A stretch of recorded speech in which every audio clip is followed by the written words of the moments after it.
It was 2:46 a.m. on a freezing February morning in East Elmhurst, New York.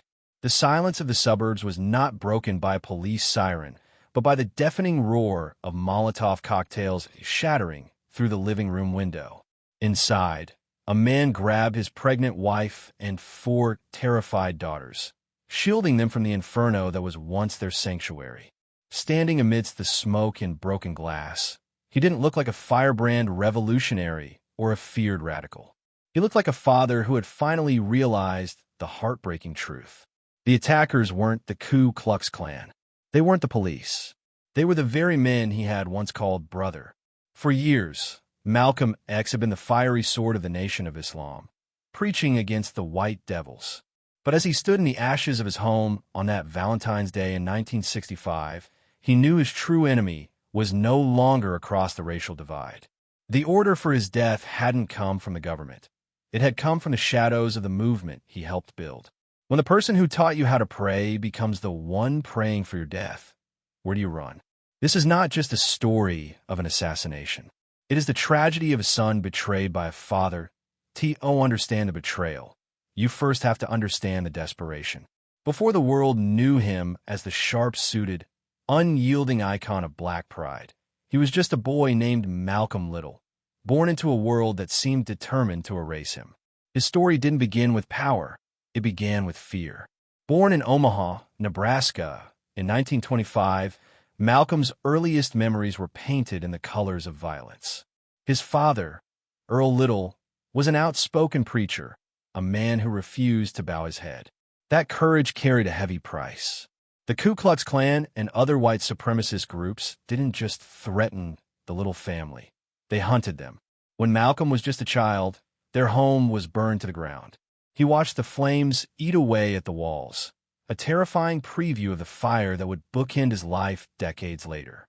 But the worst was yet to come. When Malcolm was 6 years old, his father's body was found nearly severed in 2 across trolley tracks. The authorities called it a streetcar accident. The community and Malcolm's family knew it was murder. This was the first lesson America taught him. Justice was not designed for people who looked like him. The tragedy broke the family spine.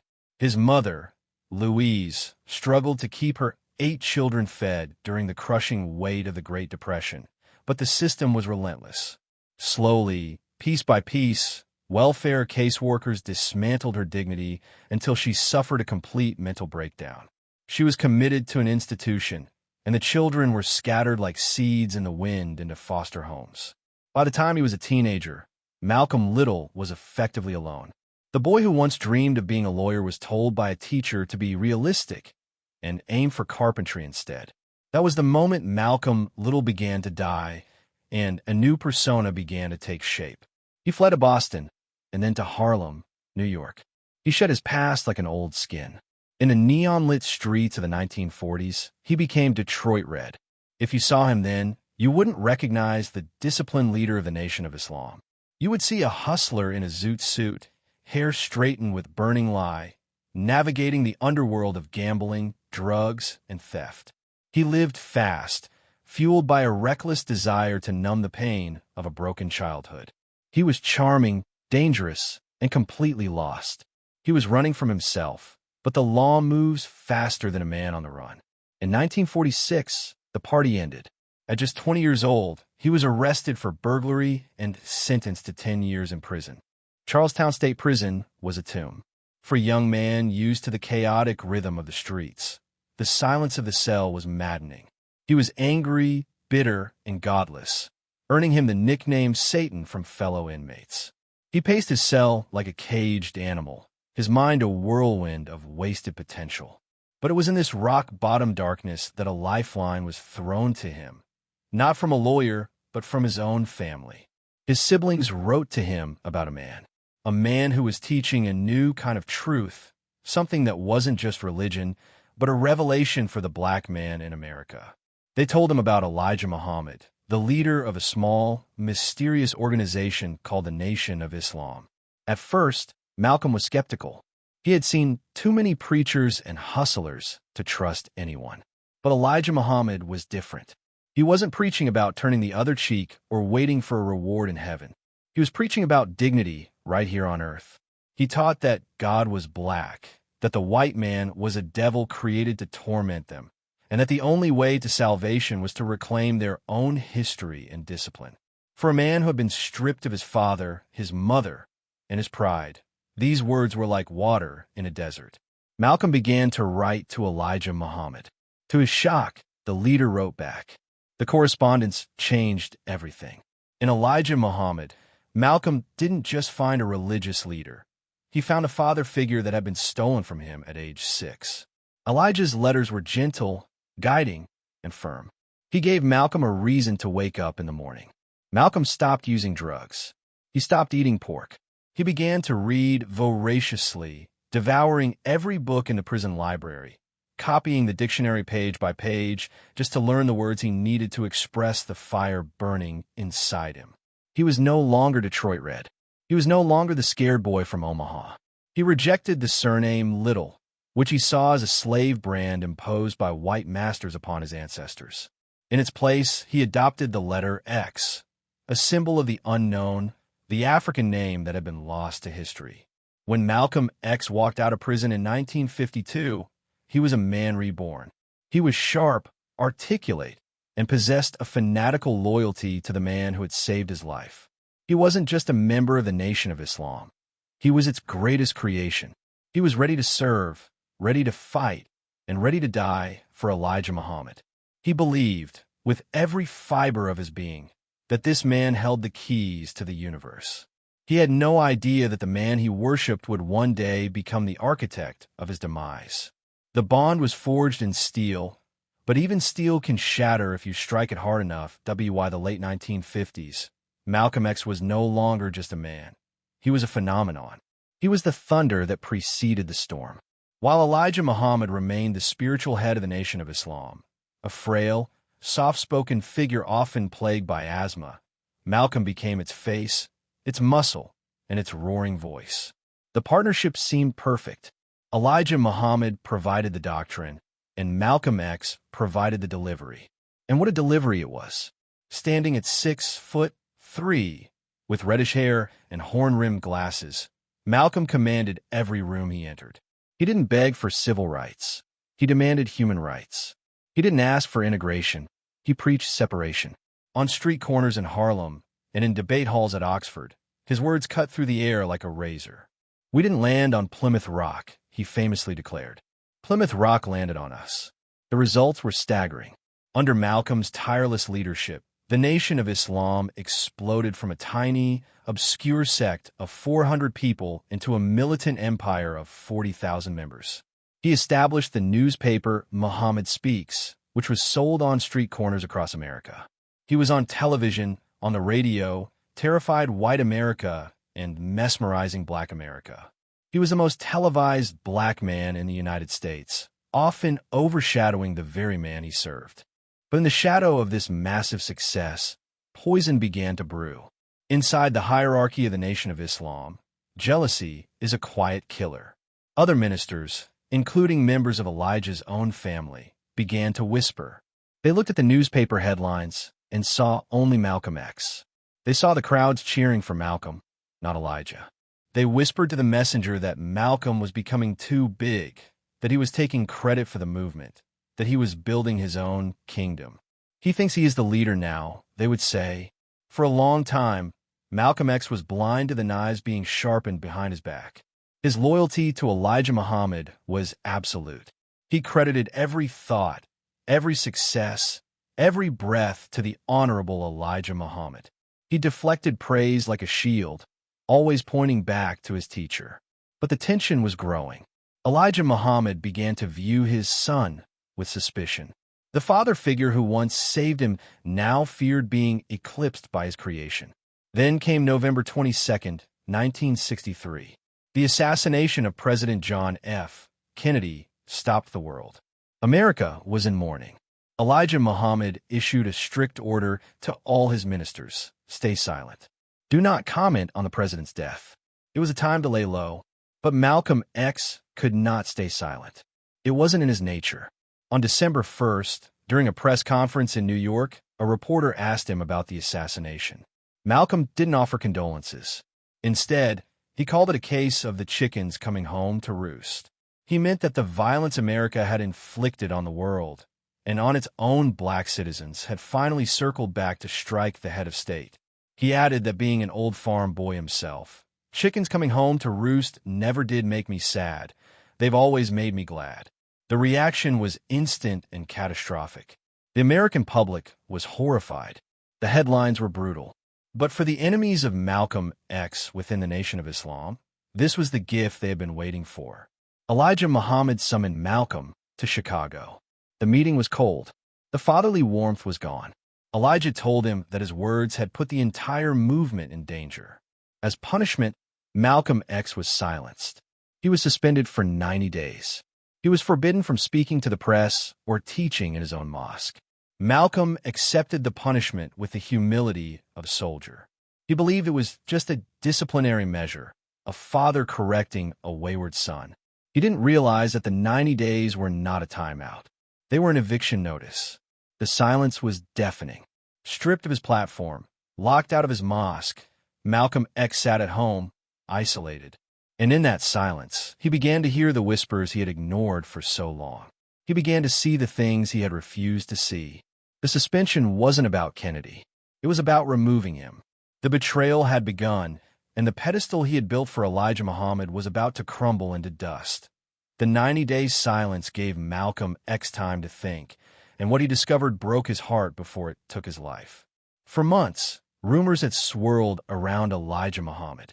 There were whispers of secretaries, young, devoted women, who had become pregnant. The fathers were not their husbands, for they had none. The father, they claimed, was the messenger of God himself. Malcolm refused to believe it. He had defended Elijah Muhammad against every attack, every lie. But the evidence became undeniable. He spoke to the women. He heard their stories of manipulation and shame. The man who preached strict moral codes, who forbade smoking, drinking, and adultery, had fathered multiple children out of wedlock. When Malcolm X confronted him, expecting denial or repentance, Elijah Muhammad did neither. He looked at Malcolm and justified his sins with Scripture, comparing himself to biblical prophets like David and Noah. "I did this to fulfill prophecy," he said. In that moment, the father died. The God fell from the sky. Malcolm X realized he had dedicated his life to a fraud. In March 1964, Malcolm X did the unthinkable. He announced his official break from the Nation of Islam. He declared he would still fight for the rights of black Americans, but he would do it on his own terms, free from the shackles of a corrupted leadership. To find himself, he left America. He flew to the Middle East to perform the Hajj, the pilgrimage to Mecca. What he saw there changed him forever. For the first time, he saw Muslims of all colors, blue-eyed blondes to black-skinned Africans, eating from the same plate, praying side by side, sleeping on the same rugs. There was no segregation. There was no hatred. The white devil doctrine he had preached for 12 years dissolved in the heat of the Arabian desert. He wrote a letter back to America, signing it with his new name, El-Hajj Malik El-Shabazz. He admitted he was wrong. He admitted that anger was not the only path. He returned to New York not just as a black nationalist, but as a human rights leader ready to work with anyone, even white people, if they were sincere. But the Nation of Islam did not want peace. They wanted blood. To Elijah Muhammad and his inner circle, Malcolm's departure wasn't just a resignation, it was treason. They launched a campaign of terror. In the pages of Muhammad Speaks, the newspaper Malcolm had helped found, the rhetoric turned violent. Louis X, later known as Louis Farrakhan, wrote the infamous words, "Such a man as Malcolm is worthy of death." This was not a metaphor. It was a green light. The threats moved from the newspaper to the telephone. "Your tongue should be cut out," a voice hissed over the line. "You are a dead man walking." They tried to evict him from his home in East Elmhurst. They sued him. They stalked him. Wherever Malcolm X went, the fruit of Islam, the NOI security force, was watching. He started carrying a carbine rifle. He slept with one eye open. He told his wife, Betty, that he likely wouldn't live to see his autobiography published. He was a man cornered. The U.S. government watched from the sidelines. the FBI tapping his phones but offering no protection. The police were nowhere to be found, and his former brothers were closing in. By February 1965, the air around him was thick with the scent of doom. He told a reporter, "I live like a man who is already dead." He wasn't being poetic. He was just checking the time. Sunday, February 21st, 1965. The air in Washington Heights was crisp and cold. Inside the Audubon Ballroom, the atmosphere was brittle like dry twigs ready to snap. About 400 people sat in the folding chairs, men, women, and children, waiting to hear El-Hajj Malik El-Shabazz. But something was wrong. The usual rhythm of security was broken. The police detail, normally heavy for such a high-profile target, was conspicuously absent from the main hall. They were stationed across the street, out of sight, out of mind.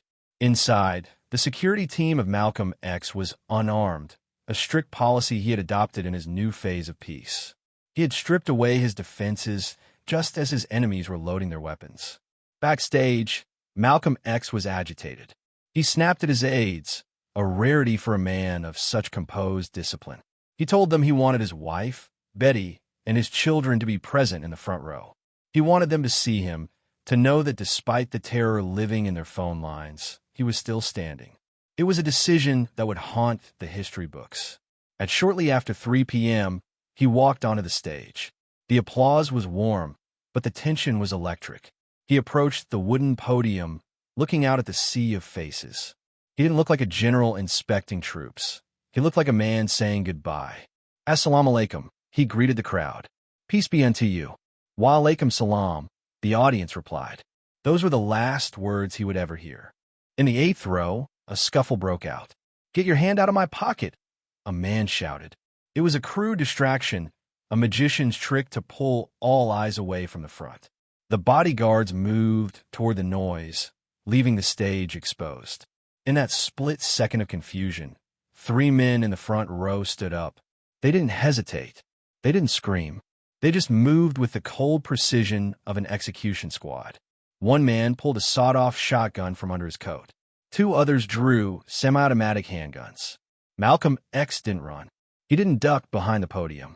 He stood his ground, raising his hands, not in surrender, but perhaps to calm the crowd, or perhaps to shield the wife and children sitting just feet away. The blast of the shotgun tore through the podium and struck him squarely in the chest. The sound was deafening, louder than any thunder Harlem had ever heard.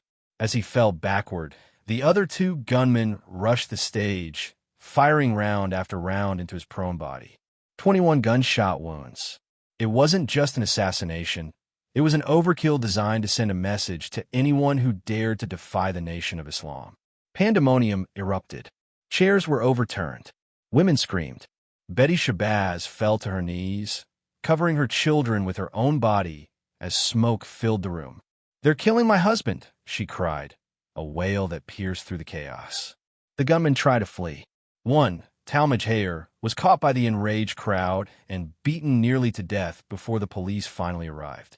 But for Malcolm X, it was too late. He was placed on a stretcher, his lifeblood soaking into the floorboards of the ballroom. At 3:30 p.m., at Columbia Presbyterian Hospital, the voice that had awakened a generation was pronounced dead. The news hit the world like a shockwave. In Chicago, the headquarters of the Nation of Islam was silent, but the sentiment was clear. Elijah Muhammad would later say, "Malcolm died according to his preaching." There was no mourning, only the cold satisfaction of a prophecy fulfilled by the barrel of a gun. The American media, initially, was unforgiving. The New York Times headline read as a judgment rather than an obituary, suggesting he was a victim of the violence he had once espoused. Time magazine called him a demagogue. In the immediate aftermath, white America seemed to breathe a sigh of relief, thinking the radical problem was gone. But across the ocean and in the streets of Black America, the mood was different. From Africa to Europe, Malcolm X was mourned not as a villain, but as a prince. The sheer brutality of the assassination, a father killed in front of his children, stripped away the scary caricature the media had built. People saw the human tragedy. They saw the cost of truth. The police investigation was sloppy, fueling decades of suspicion. Were the Nation of Islam members acting alone? Or did the FBI, who had watched every move Malcolm made for years, turn a blind eye at the exact moment it mattered? The questions hung in the smoke of the Audubon Ballroom, unanswered. But as the sun set on that bloody Sunday, one thing was certain. The man was dead, but the fire he started was burning hotter than ever. They buried Malcolm X at Ferncliff Cemetery, but they could not bury the fire he started. The assassination that was meant to silence him only amplified his voice. In death, he became larger than he ever was in life. The man who was once feared as a hate-monger was revealed to be a martyr for human dignity. His legacy is not found in buildings or statues, but in the spine of a generation. Malcolm X taught Black America that anger was not a sin. It was a response to injustice. He taught that you didn't have to wait for someone to give you freedom. You were born with it. He took the fear that had paralyzed his people for centuries and turned it back onto the oppressors. The betrayal by the Nation of Islam remains a dark scar on history. It is a cautionary tale of what happens when blind faith replaces critical thinking, and when a leader puts his own ego above the cause. Elijah Muhammad lived for another 10 years, but his empire slowly fractured. Haunted by the ghost of the son he ordered to be killed. The men who pulled the triggers spent decades in prison, but the true architects of the conspiracy took their secrets to the grave. Yet the tragedy of the Audubon Ballroom gave birth to something profound. In his final months, after the heartbreak of the betrayal, Malcolm X showed the world what true courage looks like. It is easy to be brave when you have an army behind you. It is a different kind of bravery to stand alone, knowing your friends have become your executioners and still speak the truth. At his funeral, the actor Ossie Davis delivered a eulogy that erased the media's lies and restored Malcolm's humanity. Many will ask what Harlem finds to honor in this stormy, controversial, and bold young captain. And we will smile, and we will say to them, did you ever talk to Brother Malcolm? Did you ever touch him? Did you have him smile at you? Did you ever really listen to him? He was our own black shining prince. And who didn't know that his living was much more dangerous than his dying? Malcolm X lived his life like a burning match, short, intense, and ending in ash. But in that brief flash, he showed us the darkness, and he showed us the way out. Some stories don't have a happy ending. They end in blood and silence. But dignity doesn't need a happy ending. It just needs a witness. If this story of Malcolm X and the ultimate betrayal moved you, or if it reminded you that the hardest battles are often fought against those we once loved, please share this video. History only dies when we stop telling it. If you were in Malcolm's shoes, knowing the people you trusted most were coming for you, would you have run, or would you have stood your ground? Tell me in the comments below. For more stories about the crimes that shaped our history and the legends who refused to be silenced, hit that subscribe button. Rest in power, El-Hajj Malik El-Shabazz.